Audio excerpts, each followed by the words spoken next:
Selamat pagi, saya Oktavia Dwi Puspitasari dari PIPSB 2018.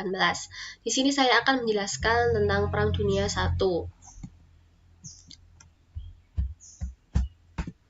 Nah, ada 3 poin yang akan dibahas, yaitu latar belakang, jalannya perang, dan dampaknya.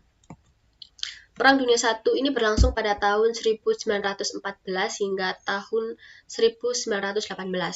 Pada dasarnya, perang ini merupakan perang antar negara yang ada di wilayah Eropa lalu melebar ke wilayah yang ada di sekitarnya. Nah, pada latar belakang ada 2 sebab, yaitu sebab umum dan sebab khusus. Sebab umum ini ada 4 hal. Yang pertama yaitu persekutuan antar negara. Adanya persekutuan 2 blok, yaitu Triple Alliance yang merupakan persekutuan militer yang dibangun oleh Jerman, Austria, Hungaria, juga Italia. Yang selanjutnya yaitu Triple Entente, merupakan aliansi yang dibuat oleh Inggris, Prancis, dan Rusia. Persekutuan 3 negara ini biasa dikenal dengan blok sekutu. Selanjutnya yaitu kemajuan industri. Kemajuan industri di Eropa ini menimbulkan masalah baru dalam kehidupan masyarakat, baik dalam bidang ekonomi, politik, sosial, dan budaya. Masing-masing negara berusaha untuk memajukan industri dalam negaranya, sehingga menimbulkan terjadi persaingan di antara negara-negara di Eropa ini. Selanjutnya yaitu politik kolonialisme dan imperialisme. Dengan kemajuan industri tadi, maka negara-negara Eropa berusaha untuk mencari wilayah jajahannya lebih luas lagi dan digunakan untuk pengambilan bahan mentah maupun tempat pemasaran hasil-hasil industri dan penanaman modal. Selanjutnya yaitu persaingan senjata.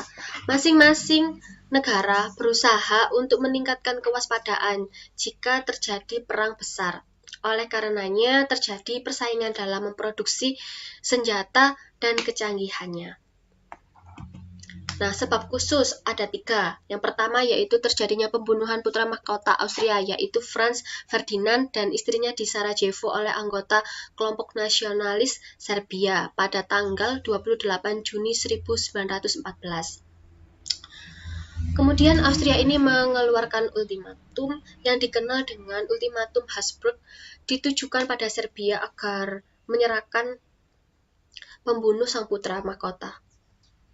Namun ultimatum itu tidak segera ditanggapi oleh pihak Serbia. Akhirnya pada 28 Juli 1914, Austria menyatakan perang terhadap Serbia. Nah, yang kedua yaitu pada 1 Agustus 1914, Jerman mendeklarasikan perang terhadap Rusia. Dan yang ketiga pada 4 Agustus 1914, Jerman mendeklarasikan perang terhadap Prancis dan Inggris, yang kemudian perang ini meluas ke seluruh Eropa dalam waktu yang singkat. Selanjutnya yaitu jalannya Perang Dunia I. Nah, jalannya Perang Dunia I ini diawali perang antara Austria-Serbia, kemudian melibatkan sekutu-sekutu yang tergabung ke dalam aliansi masing-masing.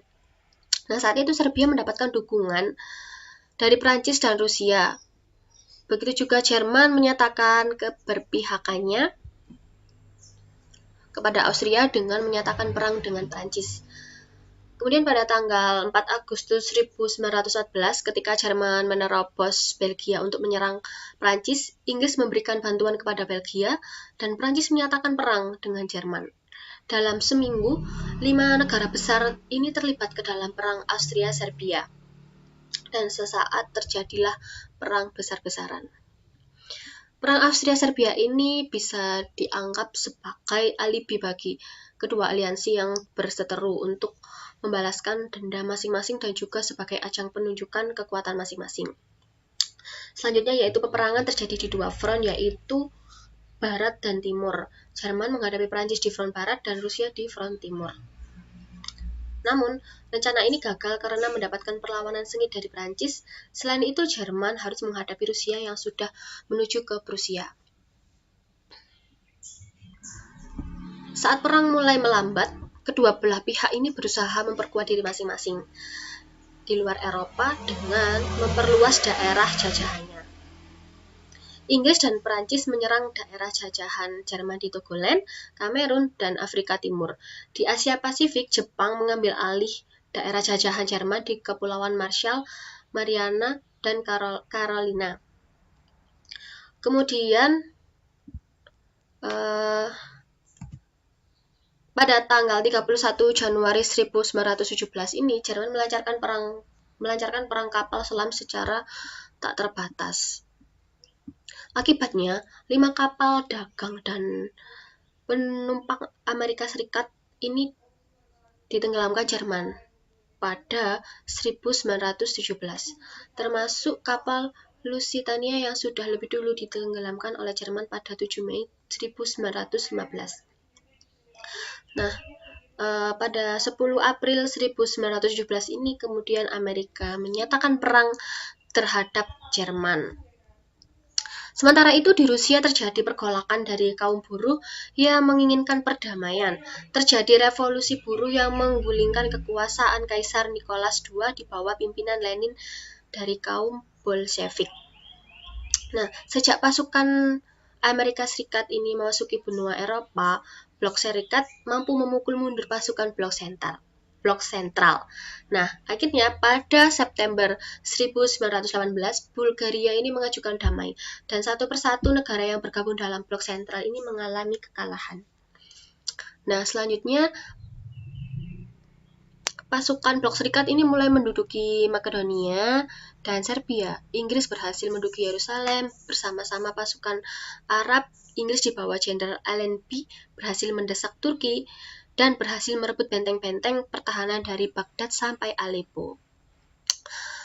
Pasukan Jerman ini terus berjuang menahan gempuran-gempuran sekutu. Semangat pasukan Jerman mulai rontok dan rakyat Jerman mengalami kelaparan.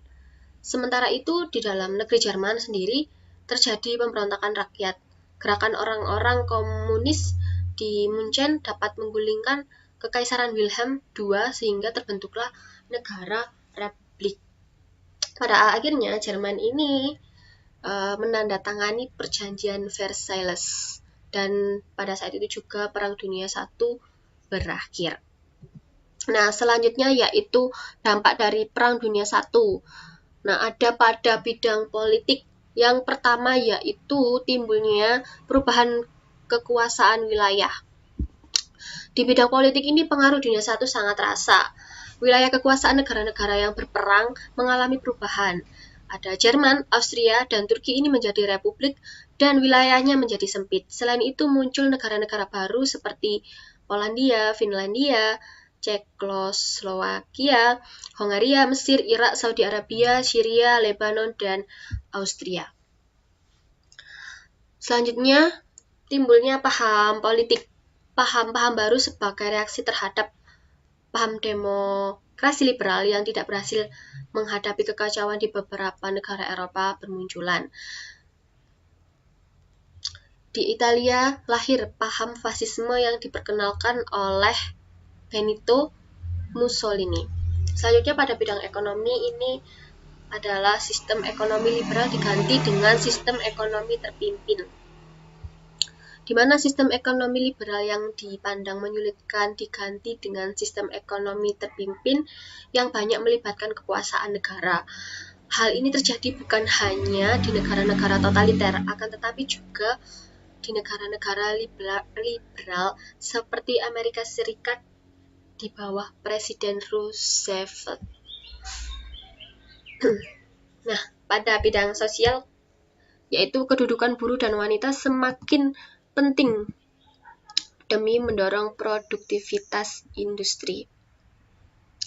Nah, industri peralatan perang ini semakin maju dengan pesat, sehingga kaum buruh meningkat dan menduduki posisi yang semakin kuat. Undang-undang sosial pun dikeluarkan di beberapa negara, sementara itu gerakan emansipasi wanita mendapat sambutan yang menggembirakan karena dalam peperangannya menjadi tenaga palang merah. Nah, selanjutnya yang terakhir yaitu berdampak pada bidang kemanusiaan. Banyak bermunculan masalah kemanusiaan seperti mencekamnya kemiskinan dan kemelaratan.